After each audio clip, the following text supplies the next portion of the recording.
সিনে শুরু হয় একটি দারুণ ম্যাচ দিয়ে। সিকান্দার একটি দৈত্যাকার মোমো ব্যবহার করে মাত্র 2 সেকেন্ডে ডাইস ঘুরিয়ে জিতে যায়। এই হঠাৎ মোড় নেওয়া ঘটনা একটি নেপালি মেয়ের দৃষ্টি আকর্ষণ করে।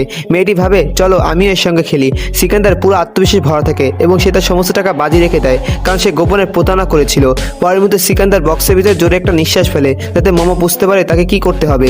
ডাইস নাম্বার সেট হয়ে যায় এবং সিকান্দার আবার জিতে যায়। সে খুশি হয়ে এসে ওঠে, কিন্তু নেপালি মেয়েটা মনে মনে ঠিক করে ফেলে এই সিকান্দারকে একটা শিক্ষা দিতেই হবে।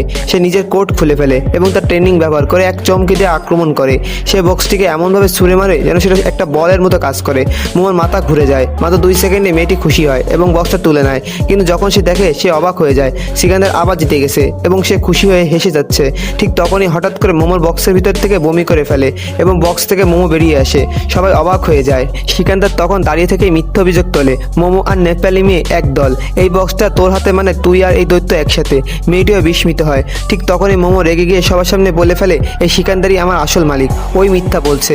তখনই সবার সামনে পুরো সত্য প্রকাশ পায়। সিকান্দারই পুরো খেলার আসল মাস্টারমাইন্ড ছিল।